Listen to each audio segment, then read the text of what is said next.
Hey guys, welcome back to the Kool-Aid Podcast. Welcome back to another video. On today's video, guys, I'm going to be talking about Barcelona's upcoming schedule because I briefly talked about it in yesterday's video, but I want to be talking about it in a little bit more detail as, some closer looks at Barcelona's fixture list. It's absolutely crazy. We're going to be playing so much football in these next upcoming weeks that I did want to talk about it on the channel. And as well, I'll be talking about rumor in regards to Nico Williams.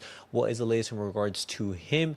What is going to be happening this summer? And what could be some potential Barcelona moves? But guys, as always, make sure to follow me on all my social media platforms. Everything's posted down below in the description. The link to become a member is also posted down below. And as always, guys, let's get started with the video.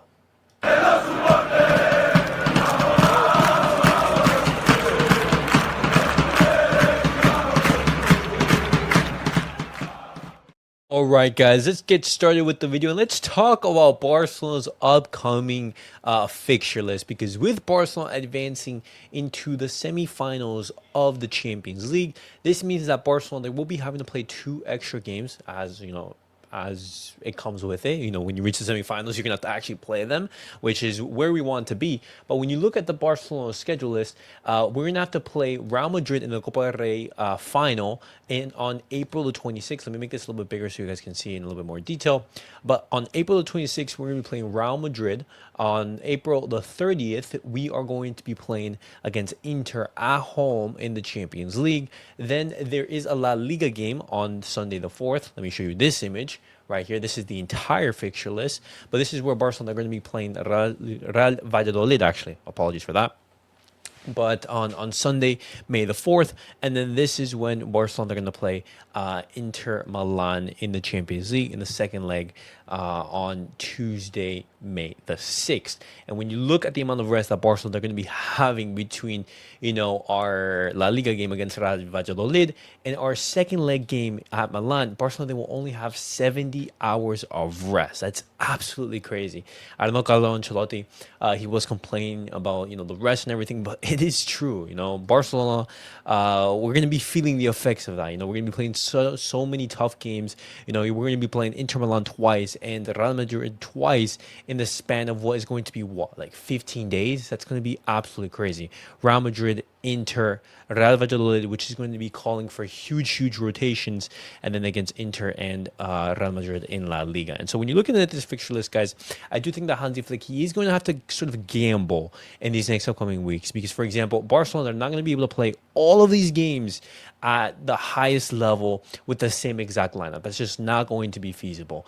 And so when you look at the games that you can possibly rotate, you're looking at the game against Mallorca. That's going to be a game in which you rotate, a game against Real Valladolid in which you rotate, and even Barcelona's game this weekend against Celta Vigo. That could be another potential game in which you could rotate. And when we look at the options, we look at the names that are generally crying out for rotation. You're looking at, for example, out of Lamine Yamal. You're looking at Koundé. You're looking at Rafinha, who in these past couple of weeks, they haven't been looking as sharp as they have been, in the past couple, months or basically at the start of 2025. Lamine Yamal, he's been showing signs of fatigues, and he's, at 17, he's basically played 26 matches in 3.5 months, and he's calling for a rest. And when you look at the exact minutes that he's played 1,994 minutes for Barcelona in 2025, and only one other player has played more than him, and that is Jules Koundé. And when you look at the amount of minutes that's absolutely crazy for a 17-year-old to be playing that amount of minutes. And so Barcelona, Hansi Flick, we need to rotate him. And here's where the dilemma comes, because Lamine Yamal is so key to Barcelona's attack. He offers so much. And what do you do? Because when you don't have Lamine Yamal out there, you notice the absence in which his presence, his ability out on the field, you basically see the impact that it does have when he's not there. And so Barcelona are going to have to manage these next couple of games very closely, and they're going to have to do a really good job. And I trust Hansi Flick. I do think that Hansi Flick, he can do a very good job of managing the players' minutes and everything. But I'm assuming that it starts against Celta Vigo, for example, this weekend. I would either rest either Rafinha or Lamine Yamal. I'm looking at Lamine Yamal in a little bit more detail, but I'm looking to rest him. I'm looking to rest, for example, Jules Koundé, start Hector 4, maybe start Ferran Torres, and just see what that lineup can do. And also, you're going to need to call up on the services of your fringe players. You're looking at, for example, your Paulo Torre. You're looking at your Gavis. You're looking at your Hector Fords. You're looking at your Eric Garcias, for example. And even could Ansu Fati have some protagonism in these next upcoming weeks? And obviously, when we look at Barcelona's UCL opponents against Inter Milan, it's going to be a very tough test. But fortunately, Barcelona's record against Inter Milan, it is a positive one. Barcelona, in their history, in the head-to-head record against Inter Milan, we've registered 6 wins, 4 draws, and 2 losses. Obviously, that loss in when Messi was there in 2010, obviously hurt us a lot. But when you look at Barcelona's goals scored and the goals conceded, we scored 17 goals and 10 goals conceded. And so obviously Barca have scored more goals than we have conceded, but it's only natural. And overall, guys, when we look at our fixture list, Barcelona are going to be playing 8 matches in 1 month, and there's going to be a lot of title deciding games for that. And if you're a Hansi Flick, how do you guys manage this fixture list? What games are you looking to rotate? Which players are you looking at and say, hey, these guys need to have some rest, these guys need to be benched and in order to be ready for those key matches? Because obviously we want to be fresh and fit for those key matches in order to win silverware. But moving on now, guys, I'm going to be talking about the last piece of news, and that is Nico Williams, because Barcelona right now, according to certain reports, they are reporting that Barcelona, they will not be going after Nico Williams this summer, and neither will they actually try to sign any other winger or striker. And this is actually very, very surprising, because recent reports are saying that Barcelona would rather sign a fullback and a midfielder. And this has actually caught me by surprise, because I genuinely just think that our midfield, our plethora of midfielders is actually really solid.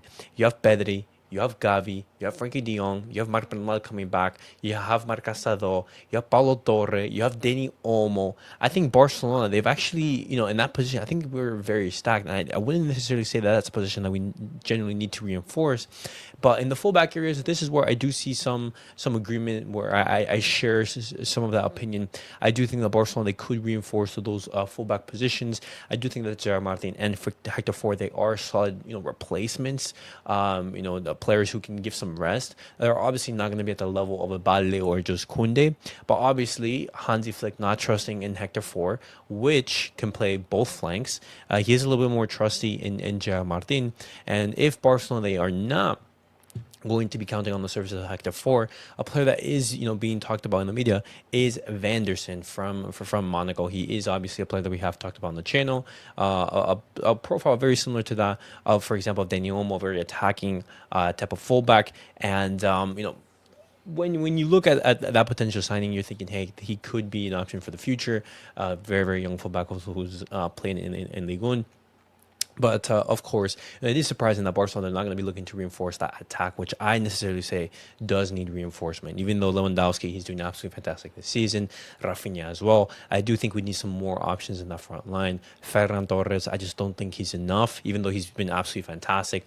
I do think you want to be adding 1 or 2 more players in there. Obviously, with the departure of Ansu Fati in the summer, which is most likely going to happen, Barcelona would have some funds and some wage space in order to make a signing up front. But let's see what happens in the summer.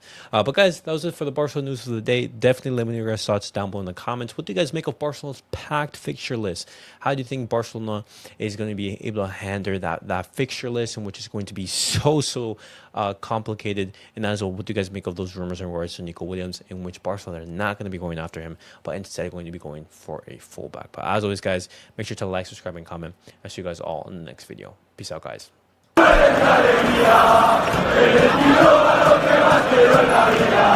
Vamos.